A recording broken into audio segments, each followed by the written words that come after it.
Welcome students. पिछले class में हमने प्रतिरोधों के संयोजन को पढ़ा। आज एक विशेष तरह के प्रतिरोध को जानते हैं जिसको हम लोग कहते हैं कार्बन प्रतिरोध। और हर कार्बन प्रतिरोध का एक कलर कोड होता है, तो आज हम कलर कोड निकालना, आज का क्लास बड़ा इंपॉर्टेंट है, इसमें बड़े कॉम्पिटिटिव चीज़ें पूछी जाती हैं। तो सबसे पहले जानते हैं कार्बन प्रतिरोध क्या है, कार्बन रेजिस्टेंस क्या होते हैं। किसी विद्युत, आप एक तरह से समझ लीजिए कि टीवी का जो कीट है उस कीट पर भी रेजिस्टेंस लगा होता है। वो रेजिस्टेंस लगा हुआ है, मान लो कभी वो नष्ट हो गया, टूट फूट गया, अब वो इलेक्ट्रीशियन आएगा तो कैसे समझेगा, वो इंजीनियर कैसे समझेगा कि ये कितने पावर का रेजिस्टेंस लगा हुआ है। तो उसके लिए कुछ कोड इस्तेमाल किए जाते हैं। उस कोड को देखकर, उस कलर को देखकर वो समझ जाएगा कि इस रेजिस्टेंस का पावर कितना है। और किसी परिपथ में एक फिक्स मान का रेजिस्टेंस नहीं लगाया जाता, क्योंकि मान लो फिक्स मान का रेजिस्टेंस लगा देंगे, प्रत्यावर्ती धारा है और प्रत्यावर्ती धारा की परिभाषा हम पढ़ा है कि ये धारा परिमाण के साथ बदलती रहती है, घटती बढ़ती है। तो रेजिस्टेंस भी एक रेंज में लगाए जाते हैं कि ये रेजिस्टेंस लगा दिया, ये 10 ओम से 15 ओम तक काम करेगा, इसमें 180 वोल्ट से 240 वोल्ट तक वोल्टेज आएगा तो ये वेरीफाई करेगा, उसे इधर उधर के वोल्टेज को ये नेग्लेक्ट कर देगा। तो किसी परिपथ में जो प्रतिरोध लगाए जाते हैं, रेजिस्टेंस लगाए जाते हैं, वो एक परिसर में होते हैं, एक रेंज में होते हैं, इतना से इतना तक। फिक्स मान का कभी नहीं लगा सकते क्योंकि धारा फिक्स है ही नहीं। तो समझते हैं कार्बन प्रतिरोध क्या है। चूंकि यहाँ ज़्यादा लिखना है तो आप लिखने में दिक्कत आती है, तो बोर्ड पर आज हमने लिख दिया है। कार्बन प्रतिरोध क्या है? विद्युतीय तथा इलेक्ट्रॉनिक परिपथों में प्रयुक्त प्रतिरोधों का मान बहुत अधिक परिसर, रेंज कहाँ से कहाँ तक में होता है। ये सामान्यतः कार्बन के बने होते हैं, इसीलिए इसको कार्बन प्रतिरोधक कहते, प्रतिरोध कहते। इनका आकार बहुत छोटा होता है और इनके प्रतिरोधों के मान को प्रदर्शित करने के लिए एक कलर कोड का व्यवहार किया जाता है। आज हम लोग कोड निकालना सीखेंगे। अब देखो, इस तरह का होता है, एक पट्टी होती है बेलनाकार या आयताकार, जैसे भी हो, उसमें ये 4 रंगीन पट्टियां होती हैं, ये अलग अलग। पहले वाले पर ब्लैक नहीं होता, ध्यान देना, यहाँ ब्लैक नहीं, पहले वाली पट्टी को ब्लैक छोड़कर कोई भी रंग हो सकता है। और चौथे वाली पट्टी पर केवल गोल्डन या सिल्वर होता है, गोल्डन या सिल्वर। और बीच वाली बी और सी पट्टी पर कोई भी रंग हो सकता है। तो किसी कार्बन प्रतिरोधक पर, ये कार्बन प्रतिरोधक हो गया बेलना, इस पर 4 रंगीन पट्टियां लपेट, हम इस पट्टी को देखकर प्रतिरोध बता देंगे। आपको भी सिखाएंगे कि पट्टी के रंग को देखकर प्रतिरोध कैसे निकालेंगे। आज का टॉपिक यही है, सबसे इंपॉर्टेंट इस पार्ट का चीज़ है। तो ये एक पट्टी बैंड हो गया, इस पर 4 रंगीन बैंड लपेटे होते हैं, 4 रंगीन, ABCD हमने नाम दे दिया, ABCD। अब चारों में किसका क्या काम है, अब समझिए। किसी कार्बन प्रतिरोध में सामान्यतः 4 रंगीन पट्टियां या बैंड ABCD होते हैं। A और B, ध्यान दीजिएगा, A और B प्रतिरोध को सार्थक अंकों में व्यक्त करते हैं और इसके लिए कोड 0 से लेकर 9 तक इस्तेमाल होता है। पहली पट्टी A और दूसरी पट्टी B के लिए प्रतिरोध का मान सार्थक अंकों में लिखा जाता है, जिसके लिए कोड, उस पर कौन सा रंग हो उसके लिए कोड हम लोग क्या लगाएंगे, 0 से लेकर 9 तक। अब बाद में जानेंगे किस रंग के लिए कौन सा कोड। फिलहाल अभी ये जानते हैं कि कोड कहां से कहां तक, 0 से 9 तक। तीसरी पट्टी जो C होती है वो दशमलव गुणक को बताती है, इसके रेंज को कितना से कहां तक। और इस पर जो कोड होता है 10 के घात 0 से लेकर 10 के घात 9 तक होता है।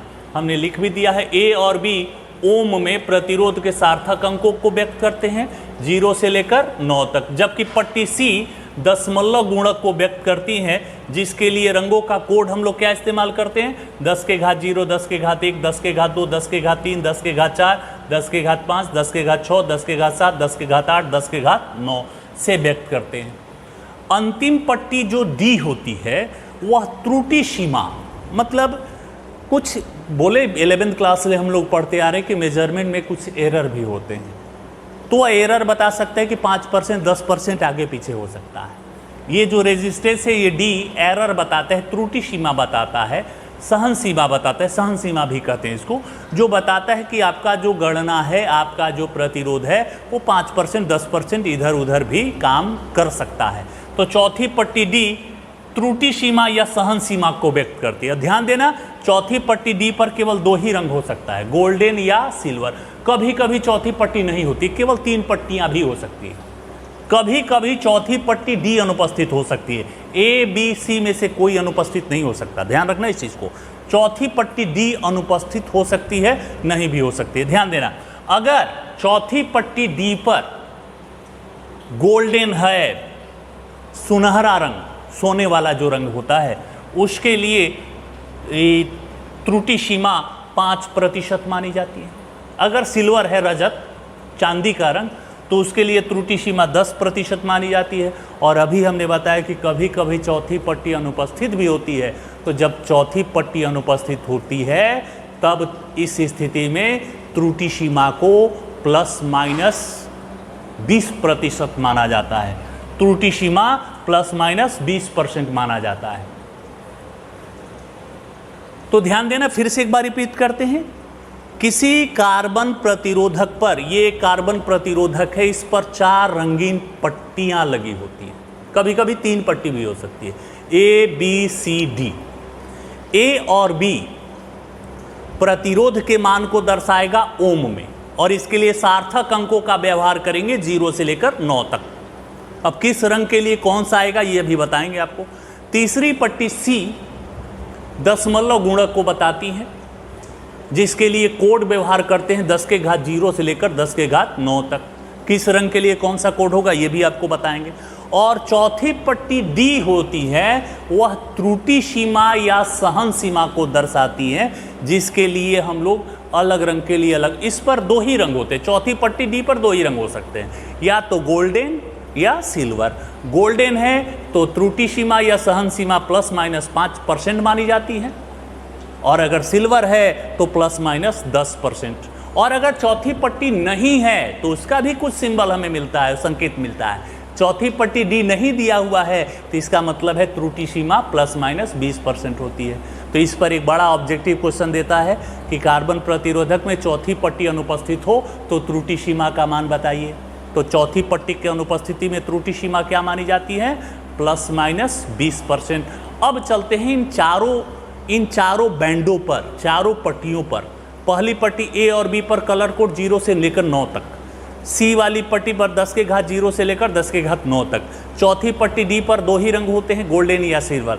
गोल्डन है तो 5%, सिल्वर है तो 10%, और अगर नहीं है तो 20%। तो चलिए अब जानते हैं इनका कलर कोड। अभी हमने नहीं बताया कि लाल रंग के लिए कौन सा कोड लगाओगे, अब इनका कलर कोड जानते हैं कि किस पट्टी पर कौन सा रंग है तो उसके लिए कौन सा कोड व्यवहार में लाएंगे। वो कोड आपको याद करना होगा, नहीं याद कीजिएगा तो भटक जाइएगा कलर कोड निकालने में। तो चलिए अब आते हैं कलर कोड की तरफ। वहां से नहीं, यहां करो। तो बच्चों अब आते हैं कलर कोड की तरफ। अभी तो जान गए किसी कार्बन प्रतिरोधक पर 4 पट्टी ए बी सी डी। ए और बी प्रतिरोध को दर्शाएगी सार्थक अंकों में, ओम में लिखेंगे। सी दशमलव गुणक 10 के घात वाला होता है। डी त्रुटि सीमा या सहन सीमा को बताता है। अब देखो कलर कोड, ये याद करना पड़ेगा आपको, ध्यान रखना। थोड़ा सा ये मेहनत करने वाला टॉपिक है। हर कलर को कोड आपको नहीं कोड याद रखिएगा तो एग्जाम में क्वेश्चन आ जाएगा, नहीं कंपटीशनों में ये प्रश्न पूछे जाते हैं कलर कोड में। इस चैप्टर का सबसे इंपॉर्टेंट टॉपिक है। तो देखो बाबू, पहला ब्लैक कलर, ब्लैक से ये ऐसे वैसे नहीं लिखा गया है, ये किस कलर का क्रम से कोड लिखा गया है। तो ब्लैक के लिए पहली पट्टी ए और बी पर कोड 0, ब्राउन के लिए 1, रेड के लिए 2, केवल ए और बी के लिए अभी बता रहे हैं। ए और बी के लिए, ए और बी पर अगर ब्लैक कलर है, ए पर तो ब्लैक होता ही नहीं है, आपको पहले बताया। पहली ए पट्टी पर ब्लैक नहीं हो सकता, ब्लैक को छोड़कर दूसरी पट्टी पर ब्लैक हो सकता है।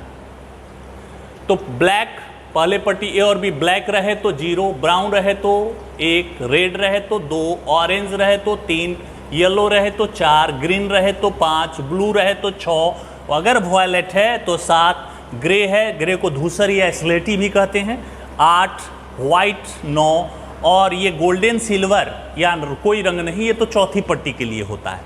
अब तीसरी पट्टी सी पर आ जाते हैं। तीसरी पट्टी सी पर ब्लैक रहे तो 10 के घात 0 कोड लगाओगे, अगर ब्राउन रहे तो 10 के घात 1, रेड रहे तो 10 के घात 2, ऑरेंज रहे तो 10 के घात 3, येलो रहे तो 10 के घात 4, ग्रीन रहे तो 10 के घात 5, ब्लू रहे तो 10 के घात 6, वायलेट है तो 10 के घात 7, और ग्रे है तो 10 के घात 8, और अंत में व्हाइट है तो 10 के घात 9। चौथी पट्टी डी पर 2 ही कलर होते हैं, अगर गोल्डन है तो उसकी त्रुटि सीमा ±5%, सिल्वर है तो त्रुटि सीमा ±10%, और कोई रंग नहीं, हमने कहा कि अनुपस्थित है, कोई रंग नहीं होता, चौथी पट्टी डी होता ही नहीं है, तो त्रुटि सीमा क्या माना जाता है, ±20%। अब देखो, अब कहो कि सर ऐसे याद करेंगे फंस जाएंगे, तो बाबू अब आपको हम एक ट्रिक बताने जा रहे हैं। उस ट्रिक की सहायता से आप इस सारे कलर कोड को एक लाइन में, एक शब्दों में याद कर सकते हो, इतनी इजीली ट्रिक है। तो सबसे पहले इसको आप कलर कोड नोट करोगे और इसका ट्रिक अलग से नोट करोगे कि उसका ट्रिक क्या हो। हम लिख देते हैं इसका ट्रिक क्या है, और लिख कर उस ट्रिक को समझाते हुए चलिए जानते हैं। तो बच्चों, कलर कोड को जानने के बाद कलर कोड याद करने का ट्रिक समझो। कलर कोड हम याद कैसे करेंगे, इतना भूल जाओगे कि 5 किसका, 7 किसका, 8 किसका, किस कलर के लिए कौन सा, दिमाग में ये बातें नहीं याद हो सकती। याद करना थोड़ा कठिन, या तो आप कर सकते हैं लेकिन थोड़ा चलो उसको भी हम एकदम सरल बना देते हैं। किस कलर कोड के लिए क्या ट्रिक होना चाहिए, वो ट्रिक अब नोट करो। स्टॉप कर दे लगा। तो इन कलर को याद करने का जो ट्रिक है वह है वीवी रॉय ऑफ गोला बाजार। मान लो भारत भूषण रॉय है, भारत भूषण रॉय ऑफ गोला बाजार has very good wife, have golden silver necklace. अब इसका अर्थ समझिए, आपको कोड 0 से शुरू करनी है। तो ये देखो, ब्लैक ब्राउन, आपको ये भी याद रखना होगा चूंकि 3 बी है। ये देखो 1 2 3 बी है, कौन सा बी कहाँ हो, तो ब्लैक ब्राउन। आपको क्या याद रखना है, ब्लैक से शुरू करना है फिर ब्राउन आएगा, ब्लैक ब्राउन। तो ये देखो B black brown, red orange yellow. ये सेंटेंस को सही बनाने के लिए दिया है, नहीं तो कहोगे कि इंग्लिश ग्रामर गड़बड़ हो रहा है। हमें इंग्लिश ग्रामर से कोई मतलब नहीं। ये देखो गोला बाजार, तो ये देखो BBROY, बीबी रॉय, गोला बाजार। तो जी बता रहा है ग्रीन का, बी बता रहा है ब्लू का। Very violet, good grey, wife white, golden silver necklace. तो ये 0 के लिए ब्लैक, ये ब्लैक के लिए हो जाएगा, ये ब्राउन के लिए हो जाएगा। 1 2 3 4 5 6, ये तो सेंटेंस बनाने के लिए दिया हुआ है। 7 8 9, ये सेंटेंस बनाने के लिए दिया हुआ है। ये गोल्डन सिल्वर नो कलर। तो इस एक सेंटेंस अगर आप याद रखते हैं, वीवी रॉय ऑफ गोला बाजार has very good wife, have, बीवी राय जो गोला बाजार के, उनकी एक सुंदर सी पत्नी है जिनके पास एक गोल्डन सिल्वर रंग का नेकलेस है। नेकलेस मतलब गले का हार है। इस एक सेंटेंस के द्वारा हम इन 13 कलर कोड को याद कर सकते हैं। बस शर्ते आपको ये ट्रिक याद रखना है कि हमें शुरू करना है ब्लैक ब्राउन से, बाद में तीसरा ब्लू आएगा, और जी आता है तो जी पहले आप यहाँ से ग्रीन से शुरू करोगे, ग्रे बाद में, ग्रीन ग्रे ग्रीन ग्रे। अब तो ये हो गया कलर कोड याद करना। अब कलर कोड वाले क्वेश्चनों को कैसे सॉल्व करते हैं देखिएगा। छोटा छोटा प्रश्न आता है इसमें, आपके सामने हम एक कलर कोड सॉल्व करने जा रहे हैं, उस कलर कोड को आप भी बनाएंगे। एक यहाँ कलर कोड हम दे देते हैं, ये कलर कोड हो गया, इस पर 4 पट्टियाँ हो गई, A B C D। पहला क्वेश्चन है, पहली पट्टी पर आपके बुक का क्वेश्चन है ये, पीला नीला लाल, पीला नीला लाल। और चौथी पट्टी पर है चांदी। मतलब ये कलर कोड में पहली पट्टी पीले रंग से रंगी गई है। हम तो चूंकि बोर्ड पे लिख देते हैं, ये कलर में रंगा रहता है, पीला, नीला, लाल और चांदी। चलो बनाते हैं, देखो कितना आसानी से इनका मान निकालोगे, इनका प्रतिरोध आप निकालोगे। पहला क्या है? पीला। ए पर ना, तो ए का कोड देखो, ए का कोड देखो, पीला के लिए क्या आ रहा है? 4। तो आप यहाँ 4 लिख दो। ध्यान से समझना, एक बार समझ लोगे तो टेंशन दूर हो जाएगा। पहला पट्टी पर कौन सा, ए पट्टी पर कौन सा रंग है? पीला। और पीले के लिए ए और बी पर कलर कोड, ए और बी पर जाओ, 4 मिलता है तो 4 लिख दोगे। दूसरा पट्टी बी आता है नीला। बी क्या है? नीला। तो बी भी यही है, नीला के लिए उसका क्या है? 6। बी देखो, बी नीला के लिए कौन सा कलर कोड? 6। तो 4 के आगे 6 लगा दो, ये हो जाएगा 46, 46। तीसरी पट्टी सी लाल, देखो सी पर आ जाओ और लाल 10 के घात से लिखते हैं, ये 2 है तो 10 के घात 2, तो यहाँ 46 पर 10 के घात 2 लगा दोगे तो इसका प्रतिरोध हो जाएगा, प्रतिरोध अब हो गया 46 पर 2 0, 4600 ओम। और चौथी पट्टी क्या बताती है? सहन सीमा या त्रुटि सीमा। ये पहला क्वेश्चन हो गया। दूसरा क्वेश्चन पूछता है सहन सीमा या त्रुटि सीमा, सहन सीमा या त्रुटि सीमा। तो सहन सीमा या त्रुटि सीमा कौन सा पट्टी बताता है? डी। और डी पर देखो कौन सा रंग है? चांदी। तो चांदी के लिए कोड कितना? ±10%। तो इसका सहन सीमा कितना हो जाएगा? ±10%। अब तीसरा क्वेश्चन पूछ देता है प्रतिरोध का परास, प्रतिरोध का परास या परिसर, रेंज। मतलब किसी सर्किट में ये कलर कोड लगा होगा तो हमने शुरू में ही कहा था कि प्रतिरोध एक रेंज में लगाए जाते हैं, फिक्स मान का प्रतिरोध नहीं रहता। तो ये किस रेंज तक काम करेगा? तो रेंज के लिए आप क्या करोगे? ये देखो, ये 4600 है ना, और ये कहता है कि 10% आगे पीछे हो सकता है, तो ±10%। तो बाबू 4600 का 10% निकालोगे कितना आएगा? गणित जान, प्रतिशत हल करते हैं ना, तो 4600 का 4600 के 10% आप निकालो तो कितना पाओगे? 460। 4600 का 10% कितना? 460। तो ये कहता है कि 460 प्लस माइनस हो सकता है, तो 460 अगर माइनस करते हो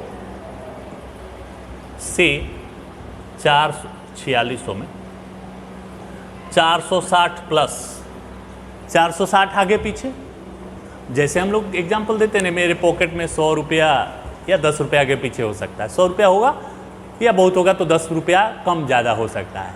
तो 100 रुपया में 10 रुपया कम ज़्यादा हो सकता है, तो 90 भी हो सकता है, 110 भी हो सकता है। तो वही कहता है कि ये 4600 का 10% आगे पीछे हो सकता है। तो 10% पीछे होगा तो 4600 का 10% ये घटा दो तो कितना आएगा? से ये जोड़ दो तो 50-60 ओम। तो ये जो हमारा कार्बन प्रतिरोधक था उसका परिसर, रेंज कहाँ से कहाँ तक था? तो 4140 ओम से लेकर 5060 ओम तक के रेंज में है। एक और क्वेश्चन बनाते हैं, दूसरा क्वेश्चन। एक और कार्बन प्रतिरोधक दिया हुआ है यहाँ, इस पर भी 4 प्लेटें हैं,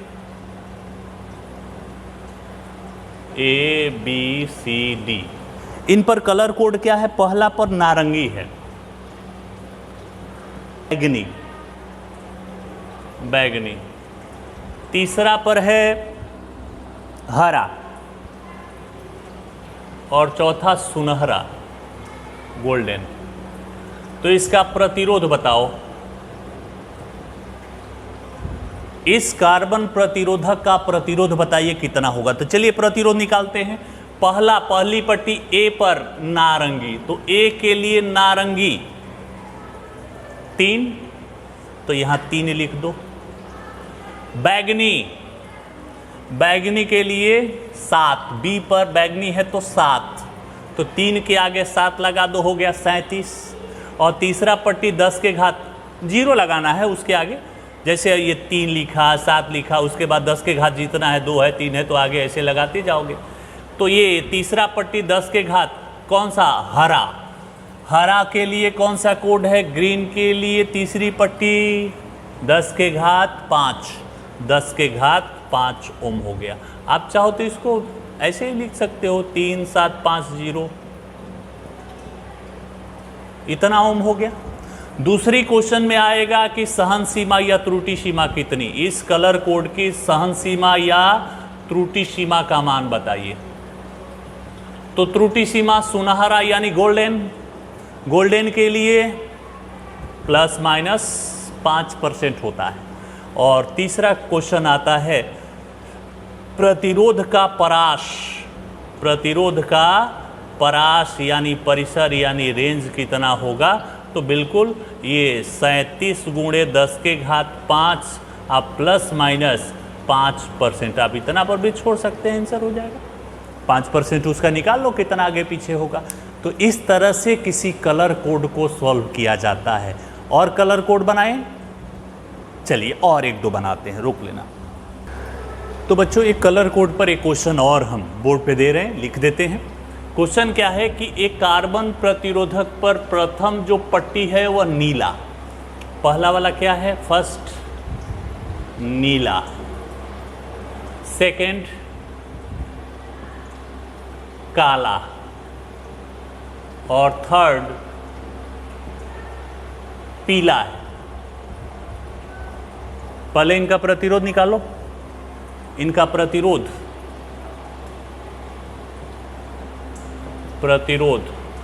पहला नीला, तो बाबू नीले के लिए अभी कितना, अभी हम लोग निकाल लेते 6 ना, 6, काला के लिए 0 और 10 के घात पीला, पीला के लिए 10 के घात 4 ओम। तो R का मान तो हम निकाल लिए 60 × 10 के घात 4 ओम। ये प्रतिरोध निकल गया कलर कोड का।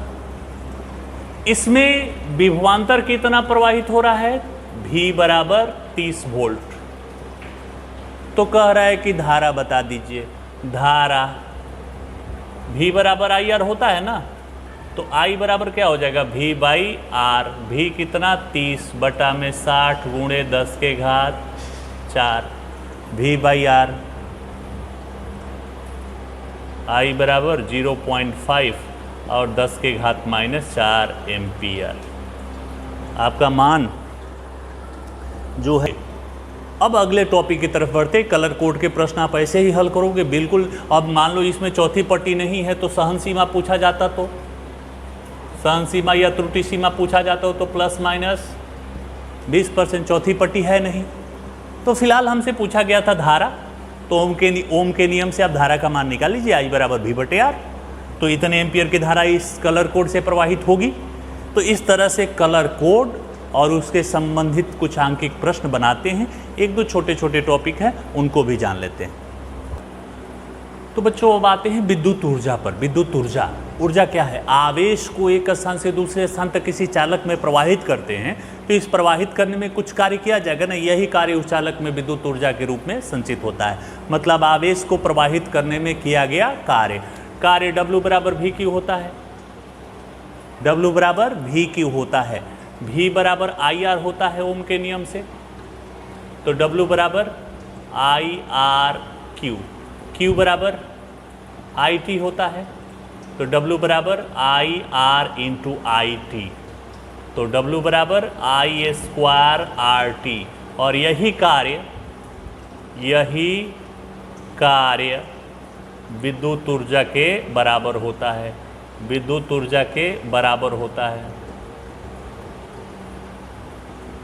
जो चालक में ऊष्मा ऊर्जा के रूप में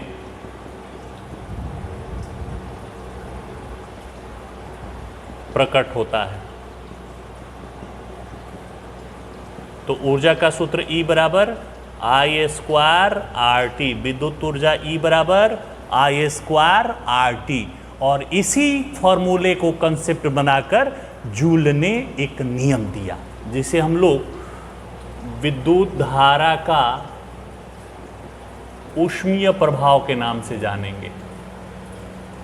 ऊष्मीय प्रभाव, आपको हमने पहले भी कहा था कि कहीं किसी चालक में विद्युत धारा प्रवाहित कीजिएगा तो यह विद्युत धारा एक ऊष्मीय प्रभाव उत्पन्न करती है। और ध्यान देना, जब चालक में धारा प्रवाहित करते हैं तो ये चालक थोड़ा गर्म हो जाता है, मतलब यहाँ ऊष्मा उत्पन्न होती है। इस ऊष्मा को पुनः विद्युत ऊर्जा में नहीं बदला जा सकता। तो हमने 11वीं क्लास में पढ़ा है परिवर्तन, इधर से इधर, तो इसको उत्क्रमणीय रिवर्सेबल प्रोसेस कहते हैं। और जो इधर से इधर हो जाए लेकिन अब इस रूप से इस रूप में न आ पाए तो इसको क्या बोलते हैं? अनुत्क्रमणीय प्रक्रम। तो जो ये ऊर्जा उत्पन्न होती है ना ऊष्मा के रूप में, यह अनुत्क्रमणीय होती है, मतलब इस ऊर्जा को पुनः विद्युत ऊर्जा में नहीं बदला जा सकता। तो जब किसी चालक में विद्युत धारा प्रवाहित किया जाता है तो उस चालक में विद्युत धारा प्रवाहित करने से थोड़ी गर्माहट, थोड़ी ऊष्मा उत्पन्न होती है। इस उत्पन्न ऊष्मा को पुनः विद्युत ऊर्जा में नहीं बदला जा सकता। ये ऊष्मा दूसरे रूपों में नष्ट हो जाती है, वहाँ खर्च हो जाती है। तो इस उत्पन्न ऊष्मा, कितना ऊष्मा उत्पन्न हुआ है ऊर्जा के रूप में? H बराबर I² RT। इस फॉर्मूले को कंसेप्ट बनाकर इस ऊष्मा के संदर्भ में, इस ऊष्मा ऊर्जा के संदर्भ में जूल ने 2 नियम दिए। पहला धारा का नियम, धारा का नियम क्या दिया कि HI²। कब? जब R और T नियत हो। तो इसको क्या हम लोग लिख सकते हैं? जब चालक का या नियत प्रतिरोध के चालक में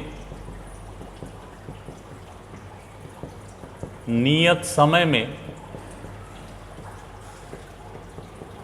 धारा प्रवाहित करने से उत्पन्न ऊष्मा धारा के वर्ग के समानुपाती होती है।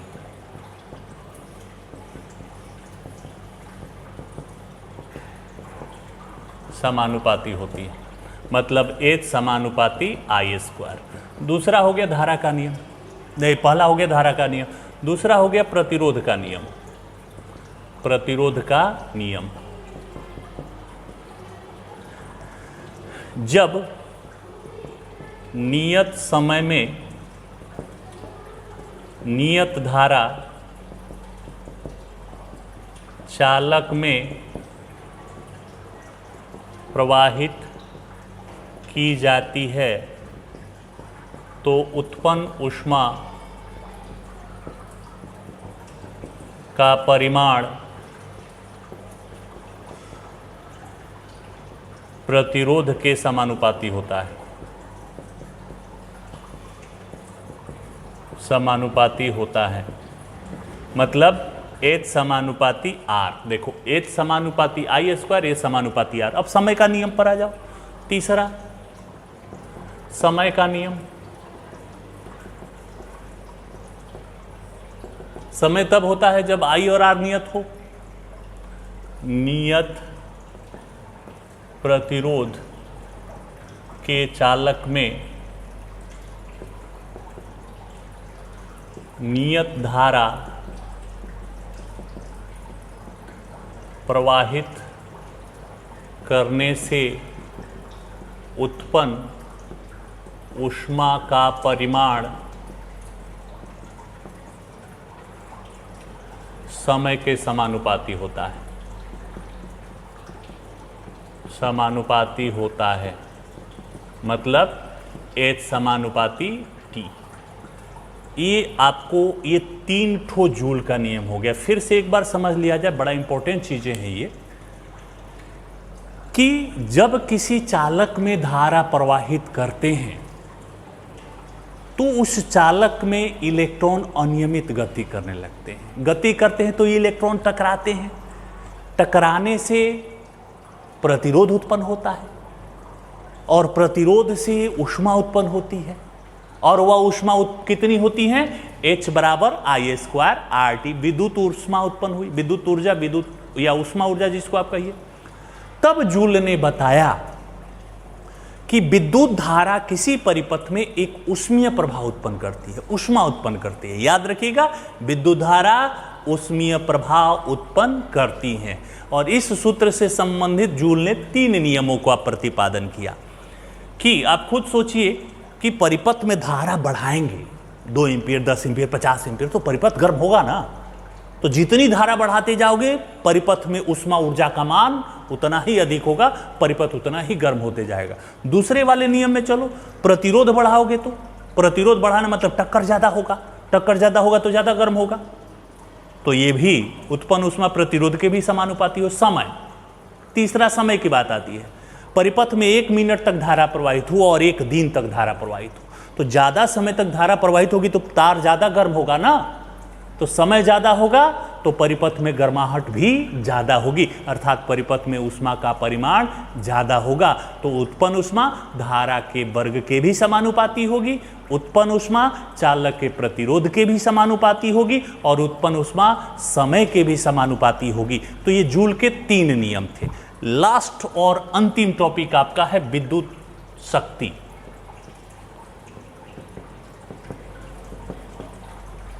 शक्ति क्या होता है? कोई भी शक्ति हो, कार्य करने की दर।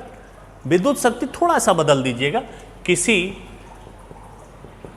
चालक में ऊर्जा व्यय की दर को शक्ति कहते हैं, शक्ति कहते हैं। शक्ति P बराबर कार्य करने की दर ना, और W बराबर VQ होता है, Q/T धारा होता है, आवेश प्रवाह की दर P बराबर VI। ये विद्युत शक्ति का सूत्र हो गया, विभवांतर गुणे धारा। ये याद रखिएगा कि विद्युत शक्ति विभवांतर गुणे धारा। इसका SI मात्रक, शक्ति का SI मात्रक वाट। बेमित सूत्र तो हमने 11वीं क्लास में पढ़ते आ रहे हैं। अब यहां विद्युत ऊर्जा, ऊर्जा का SI मात्रक जूल ही होगा, ऊर्जा का SI मात्रक जूल, ऊर्जा का SI मात्रक जूल।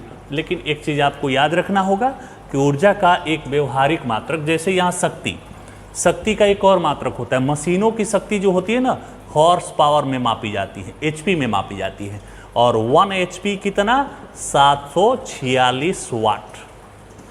ये व्यवहारिक मात्रक हो गया। उसी तरह से ऊर्जा का व्यवहारिक मात्रक, ऊर्जा का व्यवहारिक मात्रक यूनिट होता है, BOT भी कहते हैं। 1 यूनिट बराबर 3.6 गुणे 10 के घात 6 जूल होता है। ये याद रख लेना। ऊर्जा का व्यावसायिक मात्रक, जो घरों में हमारा विद्युत मीटर लगा होता है, वह मीटर किस मान में मापता है? कहते हैं कि 5 यूनिट का बिल आया है। यूनिट का मतलब BOT, board of trade unit, board of trade unit ऊर्जा का व्यावसायिक मात्रक। और 1 BOT यानी 1 यूनिट 3.6 गुणे 10 के घात 6 जूल के बराबर होता है। ये हमारा ये चैप्टर था। अगले चैप्टर में, इस अगले क्लास में हम लोग इस चैप्टर के आंकिक प्रश्नों को हल करेंगे। धन्यवाद।